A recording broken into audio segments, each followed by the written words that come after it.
नमस्कार दोस्तों, superfast series में आपका स्वागत है। तो चलिए आज हम फिर आप लोग के लिए जीके जीएस का ये 8वां टेस्ट सीरीज लेकर आ गए हैं और इसमें टोटल 40 क्वेश्चन है, क्योंकि आपके बिहार बोर्ड एंट्रेंस में भी जीके से 40 क्वेश्चन पूछा जाता है। और इसमें हम जो भी क्वेश्चन सेट किए हैं आपके एग्जाम के पॉइंट ऑफ व्यू से बहुत ही इंपॉर्टेंट है। और आप लोग को कहते हैं कि आप लोग कॉपी कलम लेकर बैठिए, 1 से लेकर 40 तक पहले नंबरिंग कीजिए और देखिए कि इस सेट में आपका कितना मार्क आता है। आपका जो ही मार्क है 2, 4, 10, 20 आप हमें कमेंट करके बताइए और हम सभी स्टूडेंट के कमेंट का फीडबैक देते हैं। और जो लोग अभी हमारे चैनल पर नए हैं, पहले आप इस वीडियो को पूरा देखिए। यदि आपके लिए यह वीडियो हेल्पफुल रहता है तब चैनल को सब्सक्राइब कीजिए, नहीं तो मत कीजिए। और जो लोग हमें सपोर्ट करना चाहते हैं, आप इस वीडियो को अपना एक लाइक देकर सपोर्ट कर सकते हैं, क्योंकि आपके सपोर्ट की हमें अभी सख्त ज़रूरत है, क्योंकि हमारा चैनल अभी शुरुआती ही दौर में। तो चलिए इस टेस्ट सीरीज की शुरुआत करते हैं। तो पहला क्वेश्चन है कि हीटर का तार किसका बना होता है। तो ऑप्शन में है तांबा, टंगस्टन, लोहा, नाइक्रोम। तो देखिए हीटर का तार जो है किसका बना होता है, तो नाइक्रोम का बना होता है। अब देख लेते हैं टंगस्टन। देखिए बल्ब का फिलामेंट जो होता है टंगस्टन का बना होता है। और यहीं स्टूडेंट को कन्फ्यूजन रहता है कि किस में टंगस्टन होगा, किस में नाइक्रोम होगा। तो देखिए हीटर में जो है नाइक्रोम होगा और बल्ब में जो है टंगस्टन होगा। ठीक है, अब अगला क्वेश्चन देखते हैं कि हरित क्रांति में सबसे अधिक प्रभावित फसल कौन है, यानी सबसे ज़्यादा प्रभाव हरित क्रांति का किस फसल पर पड़ा। तो ऑप्शन में चावल, गेहूं, मकई, मूंगफली। तो देखिए हरित क्रांति का सबसे अधिक प्रभाव किस फसल पर पड़ा था, तो गेहूं पर प्रभाव पड़ा था। और देखिए दूसरा फसल कौन है, तो दूसरा फसल चावल है। ठीक है, अब बताते हैं हरित क्रांति से आप लोगों के बारे में। देखिए हरित क्रांति जो है 1966-67 में आया था। उस समय प्रधानमंत्री कौन थे, लाल बहादुर शास्त्री थे। और हरित क्रांति का जनक किसे कहा जाता है हमारे भारत में, तो एम.एस. स्वामीनाथन को। और देखिए श्वेत क्रांति का जनक किसे कहा जाता है हमारे भारत में, तो डॉक्टर वर्गीज कुरियन को। ठीक है, अब अगला क्वेश्चन देखते हैं कि कंप्यूटर का ब्रेन किसे कहा जाता है। तो ऑप्शन में सीपीयू, रैम, रोम, हार्डवेयर। तो देखिए कंप्यूटर का ब्रेन जो है सीपीयू को कहा जाता है। ठीक है, अब चलिए यहाँ से हम देख लेते हैं कुछ एक्स्ट्रा फैक्ट। पहले तो जानिए कि आधुनिक कंप्यूटर के पिता किसे कहते हैं, तो चार्ल्स बेबेज को कहते हैं। और देखिए सीपीयू का फुल फॉर्म क्या होता है, ठीक है, तो सेंट्रल प्रोसेसिंग यूनिट। और देखिए रैम का फुल फॉर्म क्या होता है, तो रैंडम एक्सेस मेमोरी होता है। और रोम का फुल फॉर्म क्या होता है, तो रीड ओनली मेमोरी होता है। ठीक है, अब देखिए अगला क्वेश्चन है कि नीति निर्देशक तत्व कहाँ से लिया गया है। ठीक है, तो ऑप्शन में अमेरिका, रूस, आयरलैंड, ब्रिटेन। तो देखिए नीति निर्देशक तत्व जो है हमारे संविधान में है और यह कहाँ से लिया गया है, तो यह जो है आयरलैंड से लिया गया है। अब देखिए अमेरिका से क्या लिया गया है, अमेरिका से मौलिक अधिकार लिया गया है, रूस से जो है मौलिक कर्तव्य लिया गया है, और ब्रिटेन से संसदीय प्रणाली लिया गया है। ठीक है, और कनाडा से क्या लिया गया है, संघीय ढांचा लिया गया है। अब देखिए आप लोग को बताते हैं कि हमारी एक प्यारी बहना, हम नाम नहीं लेंगे, वो कमेंट की थी कि सर जो आप थोड़ा स्लो पढ़ाइए। देखिए ये मेरा आदत नहीं है कि हम स्पीड पढ़ाते हैं, हम स्लो भी पढ़ा सकते हैं, मगर हम क्या करें, मतलब हम यह भी चाहते हैं कि कम समय में ज़्यादा से ज़्यादा कंटेंट आपको दे पाए, ज़्यादा एक्स्ट्रा फैक्ट बता पाए, इसीलिए थोड़ा स्पीड हम बोल देते हैं। अब कहिएगा तो देखिए हम हर एक स्टूडेंट का प्रॉब्लम सुनते हैं। अब आप बोले तो पहले जैसे कल 20 मिनट का वीडियो बना था, अब 23 से 24 मिनट का बनेगा, क्योंकि थोड़ा हम स्लो करते हैं, क्योंकि हम हर स्टूडेंट के प्रॉब्लम को समझते हैं और सुनते हैं, उनके प्रॉब्लम को सॉल्व करते हैं। अब देखिए अब 10-12 मिनट में चाहिएगा कि ज़्यादा से ज़्यादा कंटेंट सर जी दे पाए, तो असंभव है, क्योंकि देखिए इतना एक्स्ट्रा फैक्ट बताते हैं, ये 10 मिनट में असंभव है। ठीक है, तो इसीलिए 20 मिनट लगता है। और स्पीड बोल रहे हैं तो ठीक है, अब नॉर्मल हम थोड़ा स्लो करेंगे, क्योंकि आप लोगों का कहना है कि थोड़ा स्लो बोलिए। तो चलिए आज से हम स्लो बोलेंगे और 2-3 मिनट अब एक्स्ट्रा टाइम लगेगा। ठीक है, अब वह देखिए मेरा आदत नहीं है कि हम स्पीड बोलते ही हैं, हम आप लोग के लिए स्लो भी बोल सकते हैं, बस आप हमें समझ दीजिए ना। आप चाहिएगा कि जी सर जो है ज़्यादा से ज़्यादा कंटेंट भी दे और क्या कहते हैं स्लो भी बोले, तो ये संभव नहीं है, और समय भी कम लगे, तो ऐसा नहीं है। ठीक है, आप ज़्यादा पढ़ना चाहते हैं तो ज़्यादा समय देना पड़ेगा। और देखिए कल जो है एक स्टूडेंट ये कमेंट की थी कि जो है पुरुष में जो है वाई वाई क्या कहते हैं क्रोमोसोम होता है, तो आप लोग उनको बता दीजिएगा कि क्या होता है। हम उनका नाम नहीं लेंगे, मगर आपको फिर बता देते हैं कि पुरुष में जो है एक्स वाई क्रोमोसोम होता है और महिला में जो है एक्स एक्स होता है। ठीक है, तो चलिए अगला क्वेश्चन देखते हैं। अगला क्वेश्चन है कि टिहरी बांध किस नदी पर है। तो ऑप्शन है महानदी, कृष्णा नदी, भागीरथी नदी, कावेरी नदी। तो देखिए टिहरी बांध जो है भागीरथी नदी पर उत्तराखंड में है। अब देखिए महानदी पर कौन बांध है, तो देखिए महानदी पर कौन बांध है, आप लोग को हम इससे पहले बताए भी थे कि हीराकुंड बांध जो है महानदी पर है, उड़ीसा में स्थित है। अब देखिए अलमाटी बांध जो है कृष्णा नदी पर है, और सरदार सरोवर बांध जो है कावेरी नदी पर है। अब देखिए अब मेट्टूर बांध भी जो है सॉरी सरदार सरोवर बांध देखिए गलती बोल दी, सरदार सरोवर बांध जो है नर्मदा नदी पर है। और मेटूर बांध है कावेरी नदी पर, और थीन बांध जो है रावी नदी पर है, ठीक है। और गांधी सागर बांध किस नदी पर है, तो चंबल नदी पर है। बस आप लोग इतना बांध याद रखिएगा ना। अब चलिए अगला क्वेश्चन देखते हैं कि सोडियम को कहाँ रखा जाता है, तो ऑप्शन में पानी में, फिटकिरी में, मिट्टी के तेल में, ऑक्सीजन में। तो देखिए सोडियम को जो है मिट्टी के तेल में रखा जाता है, और हम लोग अपने 10वां के सिलेबस में जब मैट्रिक में थे बिहार बोर्ड में तभी यह क्वेश्चन पढ़ लिए थे। अब देखिए पानी में क्या रखा जाता है, अब आप लोग ये भी याद, तो देखिए फास्फोरस को जो है पानी में रखा जाता है, ठीक है। अब अगला क्वेश्चन देखते हैं कि मुगल वंश का वह शासक जिसका राज्याभिषेक 2 बार हुआ, तो ऑप्शन में शाहजहां, जहांगीर, औरंगजेब, अकबर।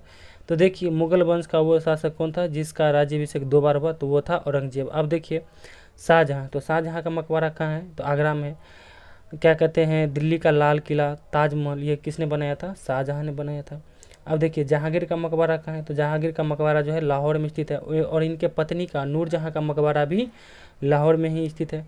और अकबर का मकबरा कहाँ है, तो अकबर का मकबरा सिकंदरा में है, और अकबर ने गुजरात विजय को उपलक्ष्य में फतेहपुर सीकरी में बुलंद दरवाजा बनाया था।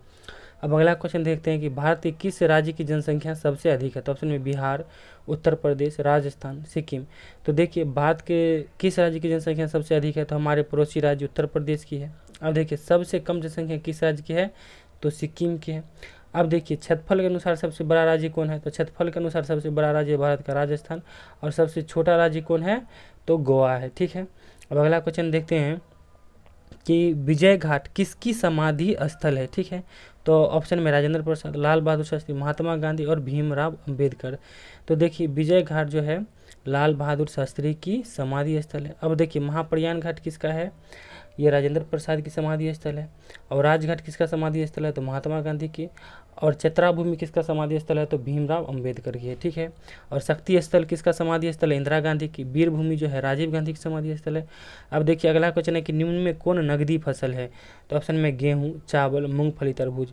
तो देखिए इसमें नगदी फसल कौन हो जाएगा, मूंगफली। यानी क्या हम तोड़े और तुरंत हमको उसको बेचने से पैसा मिल गया, यानी ये हरा साग सब्जी जो भी आता है या फ्रूट है ये सब नगदी फसल में आता है, ठीक है। अब चलिए अगला क्वेश्चन देखते हैं।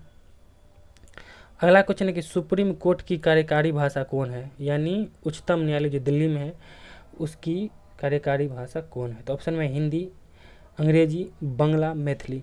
तो देखिए सुप्रीम कोर्ट की जो है कार्यकारी भाषा कौन है, अंग्रेजी है। अब देखिए हमारे यहाँ हिंदी चलता है मगर अंग्रेजी क्यों है, क्योंकि देखिए वो ब्रिटिश ज़माना से ही सुप्रीम कोर्ट में एक नियम था, जब ब्रिटिश आए थे उसी समय सुप्रीम कोर्ट बना था, और तभी से अंग्रेजी लगा हुआ है। ब्रिटेन वाले तो चले गए मगर अंग्रेजी हम लोग के लिए छोड़ के चले गए, ठीक है।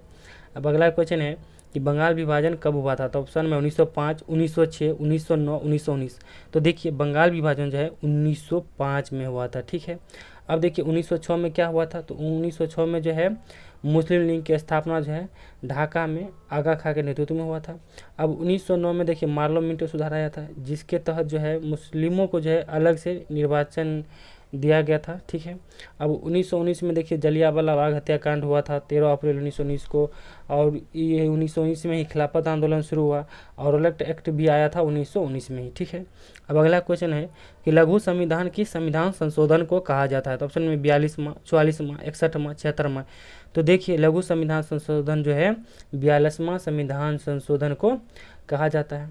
अब देख लेते हैं कुछ। देखिए 42वां संविधान संशोधन जो है 1976 में हुआ था, और इसमें देखिए पहली बार कौन कौन शब्द जोड़ा गया था, तो पंथ निरपेक्ष, समाजवादी और अखंडता शब्द जोड़ा गया। तो आपको अगर क्वेश्चन में आ जाएगा कि समाजवादी शब्द जो है किस संविधान संशोधन के तहत क्या कहते हैं संविधान में जोड़ा गया, तो आप क्या आंसर दीजिएगा कि 42वां संविधान संशोधन। और देखिए मौलिक कर्तव्य भी शामिल किया गया था 42वां संविधान संशोधन 1976 के द्वारा ही। अब देखते हैं 44वां संविधान संशोधन। देखिए 44वां संविधान संशोधन जो 1978 में आया था। अब इसमें देखिए संपत्ति के अधिकार को मौलिक अधिकार से हटाकर कानूनी अधिकार में कर दिया गया। यानी पहले जब संविधान बना था उस समय जो है कितना मौलिक अधिकार था, 7, मगर अब है 6।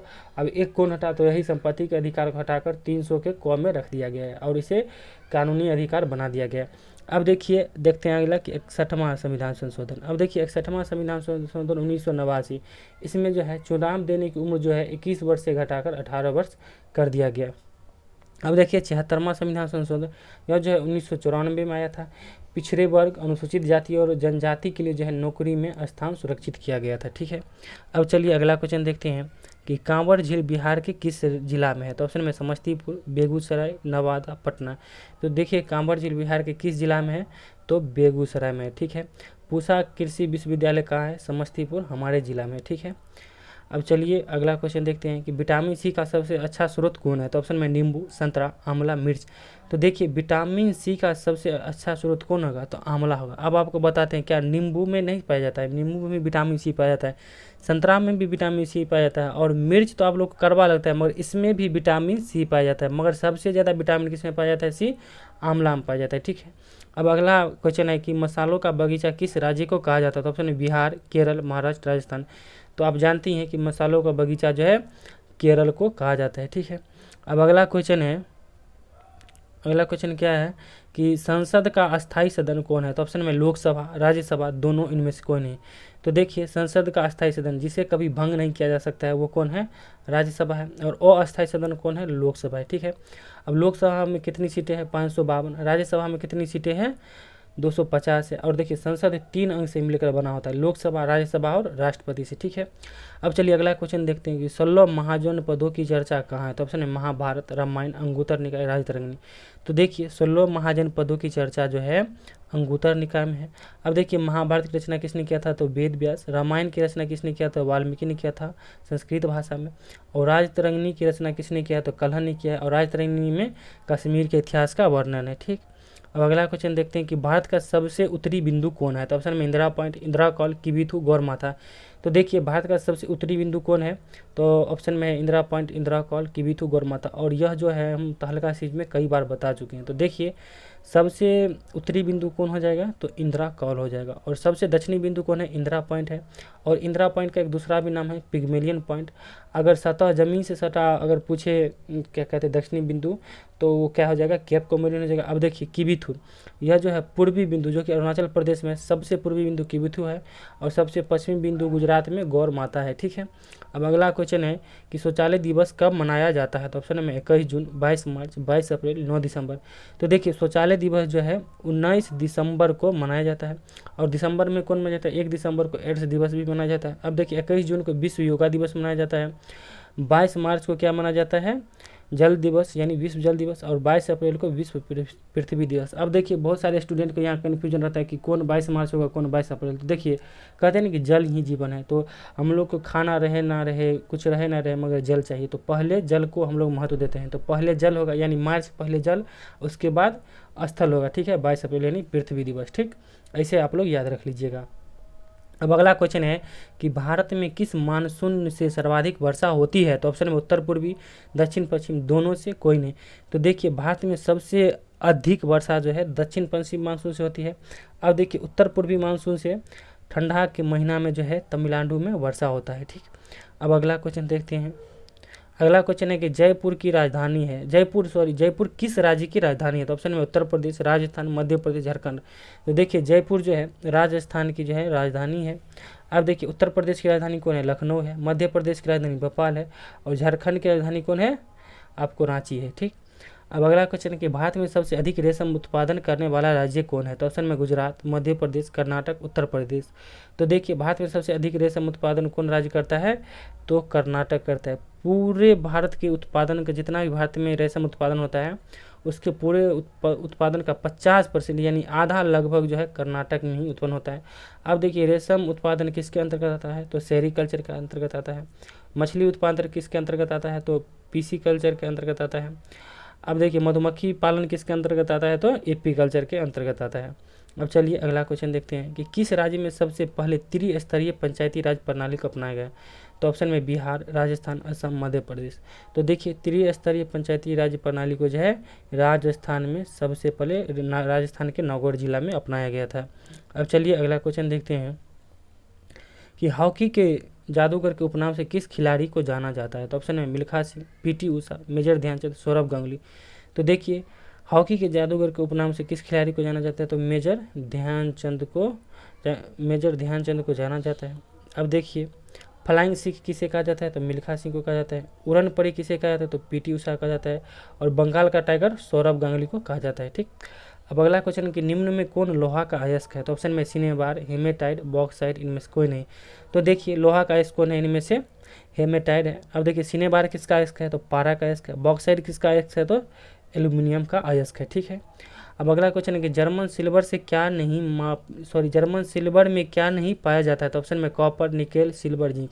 देखिए इस क्वेश्चन का आप ऐसे याद रख सकते हैं कि जर्मन सिल्वर की चर्चा है तो इसमें सिल्वर नहीं होगा। ठीक है, ऑप्शन में कुछ भी रहे, अगर सिल्वर है आप उसे हटा दीजिएगा। तो ऑप्शन में कॉपर, निकेल, सिल्वर, जिंक, तो इसका आंसर क्या हो जाएगा, सिल्वर, क्योंकि जर्मन सिल्वर में जो है सिल्वर नहीं पाया जाता है। अब अगला क्वेश्चन देखते हैं। अगला क्वेश्चन है कि प्रकाश वर्ष किसकी इकाई है, तो ऑप्शन में दूरी, विद्युत धारा, ऊर्जा, दाब। तो देखिए प्रकाश वर्ष जो है खगोलीय दूरी, यानी सबसे ज़्यादा दूरी को मापने के लिए प्रकाश वर्ष की मतलब हम लोग उपयोग करते हैं। जैसे खगोलीय दूरी, कोई चांद से लेकर पृथ्वी की दूरी, सूर्य से पृथ्वी की दूरी, तो इसके लिए प्रकाश वर्ष की मतलब हम लोग प्रयोग करते हैं। तो प्रकाश वर्ष किसकी इकाई है, तो दूरी की इकाई है। ठीक है, अब देखिए विद्युत धारा। ठीक है, विद्युत धारा का क्या कहते हैं, इकाई क्या होता है, एसआई मात्रक, तो इसका हो जाएगा एम्पियर। ठीक है, अब आप लोग देखिए ऊर्जा का मात्रक क्या हो जाएगा, जूल हो जाएगा। और देखिए कार्य का मात्रक भी जूल होता है। ठीक है, अब देखिए दाब का मात्रक क्या होता है, पास्कल होता है। विद्युत धारा का मात्रक एम्पियर। ज्योति तीव्रता का मात्रक होता है कैंडेला। ज्योति फ्लक्स का मात्रक होता है ल्यूमेन। और प्रतिरोध का मात्रक होता है ओम। आप लोग इतना ये फिजिक्स से मात्रक याद रखिए ना, इसके बाहर आप लोग को नहीं पूछेगा। अब अगला क्वेश्चन है कि जीव विज्ञान का जनक किसे कहा जाता है, तो ऑप्शन में हिप्पोक्रेटस, थियोफ्रेटस, अरस्तु, ग्रेगर जॉन मेंडल। तो देखिए जीव विज्ञान का जनक जो है किसे कहा जाता है, अरस्तु को कहा जाता है। अब देखिए हिप्पोक्रेटस। ठीक है, अब देखिए चिकित्सा शास्त्र का जनक जो है हिप्पोक्रेटस को कहा जाता है। वनस्पति शास्त्र का जनक किसे कहा जाता है, थियोफ्रेटस को कहा जाता है। और आनुवांशिकी का जनक किसे कहा जाता है, ग्रेगर जॉन मेंडल को। ग्रेगर जॉन मेंडल ने आनुवांशिकी के लिए कौन पौधा का चयन किया था, तो मटर के पौधा का चयन किया था। अब अगला क्वेश्चन है कि लोनार झील किस राज्य में है, तो ऑप्शन में उड़ीसा, महाराष्ट्र, मणिपुर, जम्मू कश्मीर। तो देखिए लोनार झील जो है किस राज्य में है, महाराष्ट्र में है। देखिए यहाँ महाराष्ट्र टाइपिंग मिस्टेक है, तो महाराष्ट्र होगा। और यह देखिए टाइपिंग मिस्टेक है, यह कई बार आप लोगों को तो रटा ही गया होगा, हम कई बार बता चुके हैं। ठीक है, अब देखिए ओडिशा में कौन है, तो ओडिशा में चिल्का झील है। मणिपुर में क्या है, तो मणिपुर में जो है लोकटक झील है। और इसी झील में जो है एकमात्र पार्क है जो तैरता हुआ, केबुल लामजाओ पार्क है। और वुलर झील जो भारत की सबसे बड़ी मीठे पानी की झील है, जम्मू कश्मीर में है। ठीक, अब अगला क्वेश्चन देखते हैं। अगला क्वेश्चन है कि हरित बाली रोग किस फसल से संबंधित है, तो देखिए हरित बाली रोग जो है किससे संबंधित है, बाजरा से संबंधित है। ठीक है, अब देखिए कैंकर रोग। ठीक है, तो कैंकर रोग जो है नींबू से संबंधित है। अग्नि निर्जा रोग जो है सेब से संबंधित है। और खैरा रोग जो है धान से संबंधित है। और टिक्का रोग जो है मूंगफली से संबंधित है। आज तक हमारे जीवन में हम जितना भी एग्जाम दिए, इसके बाहर आज तक हम लोग को कोई नहीं पूछा है, मतलब इससे बाहर मतलब इस टाइप जो रोग से संबंधित क्वेश्चन है नहीं पूछा है, तो आप लोग को भी नहीं पूछा जाएगा। ये 4-5 रोग आप याद रखिएगा और इसके बाहर आप लोग को नहीं पूछेगा। अब अगला क्वेश्चन है कि भारतीय संविधान में कितने भाग है, तो ऑप्शन में 22, 12, 395, 11। तो देखिए भारतीय संविधान में कितने भाग है, तो 22 भाग है। और 12 क्या है, तो भारतीय संविधान में 12 अनुसूचियाँ है, 395 अनुच्छेद है। और देखिए 11 क्या है, हमारे भारतीय संविधान में 11 मौलिक कर्तव्य है। और मौलिक कर्तव्य किस अनुच्छेद में है, तो 51 के क में है। अब अगला क्वेश्चन है कि कमल किस राजनीतिक पार्टी का चुनाव चिन्ह है, तो ऑप्शन में जेडीयू, आरजेडी, बीजेपी, एलजेपी। तो देखिए कमल जो है हमारे भारत की सबसे बड़ी राजनीतिक पार्टी बीजेपी की है। अब देखिए जेडीयू का चुनाव चिन्ह क्या है, तो जेडीयू का चुनाव चिन्ह है तीर। अब देखिए आरजेडी का है लालटेन। और एलजेपी का क्या है, बंगला छाप। ठीक है, अब देखिए किसी भी राजनीतिक पार्टी को जो है चुनाव चिन्ह कौन प्रदान करता है, तो चुनाव आयोग प्रदान करता है। अब आपको बता देते हैं कि चुनाव आयोग की चर्चा किस अनुच्छेद में है, तो अनुच्छेद 324 में है। अब अगला क्वेश्चन है कि खालसा पंथ की स्थापना किस गुरु ने किया, तो ऑप्शन में है आपको गुरु गोविंद सिंह, गुरु रामदास, गुरु नानक, इनमें से कोई नहीं। तो देखिए खालसा पंथ की स्थापना जो है गुरु गोविंद सिंह ने किया था। ठीक है, और गुरु गोविंद सिंह का जन्म कहाँ हुआ था, तो पटना में हुआ था। ठीक, अब अगला क्वेश्चन है कि निम्न में कौन सा मान अम्लीयता को दर्शाता है, तो ऑप्शन में 7, 7.4, 8, 2.4। तो देखिए 7 जो है, 7 पे पीएच मान क्या होता है, उदासीन होता है, यानी शुद्ध जल का पीएच मान क्या हो जाएगा, उदासीन हो जाएगा। अब देखिए 7.4 यह जो है 7 के यानी आगे है, यानी यह क्षारीय हो जाएगा। अब देखिए 7.4 किसका है, रक्त का पीएच मान है। अब देखिए 8 भी जो है क्षारीय हो जाएगा क्योंकि 7 के आगे है। अब देखिए इसमें एक ही ऑप्शन है कि 2.4 जो अम्लीयता को दर्शाता है, जो 7 से कम है। तो 2.4 किसका अम्लीय मान होता है, यानी पीएच मान, तो नींबू का होता है। ठीक, अब अगला क्वेश्चन देखते हैं, बुलंद दरवाज़ा कहाँ स्थित है? तो ऑप्शन है फतेहपुर सीकरी, पटना, दिल्ली, हैदराबाद। तो देखिए बुलंद दरवाज़ा कहाँ स्थित है? तो बुलंद दरवाज़ा फतेहपुर सीकरी में स्थित है। और इसे किसने बनाया था? तो अकबर ने गुजरात विजय के उपलक्ष्य में बनाया था। अब पटना में देख लीजिए क्या है, पटना में गोलघर है, पत्थर की मस्जिद है। दिल्ली में क्या है? दिल्ली में लाल किला है, ठीक है, जो आप लोग को याद रखने वाला है। और हैदराबाद में क्या है? चार मीनार है, ठीक। अभी हम इतना ही बता देते हैं जितना आपके एग्जाम में आने वाला है, जितना आपके लिए काम में आने वाला है, ठीक। अब अगला क्वेश्चन है कि गायत्री मंत्र कहाँ से लिया गया है? तो ऑप्शन में ऋग्वेद, यजुर्वेद, सामवेद, अथर्ववेद। तो देखिए गायत्री मंत्र कहाँ से लिया गया है, हम कई बार बता चुके हैं। गायत्री मंत्र जो है ऋग्वेद से लिया गया है। अब देखिए वेदों की संख्या कितनी है? 4। तो ऋग्वेद, यजुर्वेद, सामवेद, अथर्ववेद। अब देखिए सामवेद में जो है आपको संगीत की चर्चा है, अथर्ववेद में जो है जादू टोना और वशीकरण की चर्चा है। अब अगला क्वेश्चन है कि यक्षगान किस राज्य का लोक नृत्य है? तो ऑप्शन में केरल, राजस्थान, कर्नाटक, असम। तो देखिए यक्षगान जो है कहाँ का लोक नृत्य है? तो कर्नाटक है। कथकली कहाँ का लोक नृत्य है? केरल का है। और देखिए घूमर कहाँ का लोक नृत्य है? तो राजस्थान का है। और झूमर, देखिए घूमर हो गया राजस्थान, और झूमर कहाँ का है? तो झूमर जो है झारखंड का है। और बिहू कहाँ का लोक नृत्य है? तो असम का है, ठीक। अब चलिए अगला क्वेश्चन देखते हैं, डूबते सूर्य का देश किसे कहा जाता है? तो ऑप्शन में जापान, ब्रिटेन, भारत, नेपाल। तो देखिए डूबते सूर्य का देश जो है हम कई बार बता चुके हैं, ब्रिटेन को कहा जाता है। और उगते हुए सूर्य का देश किसे कहा जाता है? जापान को कहा जाता है। अब भारत में देख लेते हैं, भारत में सबसे पहला जो है पहले यानी सूर्य किस राज्य में उगता है? तो अरुणाचल प्रदेश में। और सबसे लास्ट में कहाँ उगता है? यानी तो सबसे लास्ट में उगता है आपको गुजरात में, ठीक है। और देखिए अरुणाचल प्रदेश और गुजरात में 2 घंटा का अंतर है, ठीक। अब देखिए 40 नंबर क्वेश्चन आप लोगों के लिए छोड़ते हैं, उससे पहले बता दें कि हम आप लोगों को बताए थे कल भी कि आप लोग 2020 के पूरे सेट को, आपके पास जो ही बुक होगा आप पूरा संपूर्ण सेट आप बनाइए और हमें कमेंट करके बताइए कि 120 में आपका कितना मार्क आता है। तब हम समझेंगे कि हाँ, मान लीजिए जीके तो हलवा है, आप पूरा 40 में 40 बनाइएगा। और भी विषय में हम देखना चाहते हैं कि आप लोगों को कितना मार्क आता है, और जो ही मार्क आए आप हमें सेट बनाइए, आप हमें कमेंट करके बताइएगा। और देखिए आप लोग रेगुलर बने रहिए ना, इससे और बेहतर। देखिए आप लोग चाहते हैं कि नहीं समय भी, बहुत लड़का लोग कमेंट करते हैं कि नहीं समय भी ज़्यादा लग रहा है, 20 मिनट 22 मिनट हो जा रहे हैं। और एक तरफ आप चाहते हैं कि नहीं ज़्यादा से ज़्यादा कंटेंट भी मिले, तो ये संभव नहीं है। आप ज़्यादा पढ़ना चाहते हैं, ज़्यादा अच्छा से ज़्यादा कंटेंट चाहते हैं, तो आपको समय देना ही पड़ेगा। आप चाहिए कि 5 मिनट में सब कुछ दे दें, संभव है? आप ही टीचर बनिएगा तो आप कर पाइएगा? नहीं कर पाइएगा। और देखिए कल एक मिस्टेक हुआ था, देखिए कल मेरा तबीयत भी खराब था और आप लोग को बताया भी थी। देखिए 38 क्वेश्चन ही हम कल टाइप कर पाए थे। देखिए बुध का जो है घूर्णन काल यानी सूर्य का वो कितने दिन में परिक्रमण करता है? तो 88 दिन में करता है। वहाँ 80 दिन यानी टाइपिंग में मिस्टेक हो गया था। अब क्या होता है ना कि यहाँ देखिए बगल में रूम होता है, एक प्रेशर रहता है कि जल्दी जल्दी रिकॉर्ड करना, कोई अब छोलनी लेके खाना ही बनाने आ गया, तो ये एक टेंशन बना रहता है। तो इसीलिए थोड़ा क्या होता है, जो टाइप हो जाता है तभी हमको बोला जाता है, ठीक है, रिकॉर्डिंग बस, क्योंकि यहाँ हमको टेंशन रहता है कि कोई बगल वाला आके कुछ बोल दे, तो होता है ना आवाज़ बीच में चला गया, तो इसीलिए यहाँ एक होता है प्रेशर। अब हम कोशिश करते हैं कि जब 1-2 महीना में कहीं रूम शिफ्ट करेंगे दूसरे जगह, ठीक है, जहाँ थोड़ा शांति वातावरण हो। Thank you, all the best. और देखिए अब अपनी तैयारी में जम के लगे रहिए, कम समय है, आप अभी 10-10 घंटा पढ़िए ना, और आप लोग को गवर्नमेंट कॉलेज लेना है। Thank you, all the best, thank you.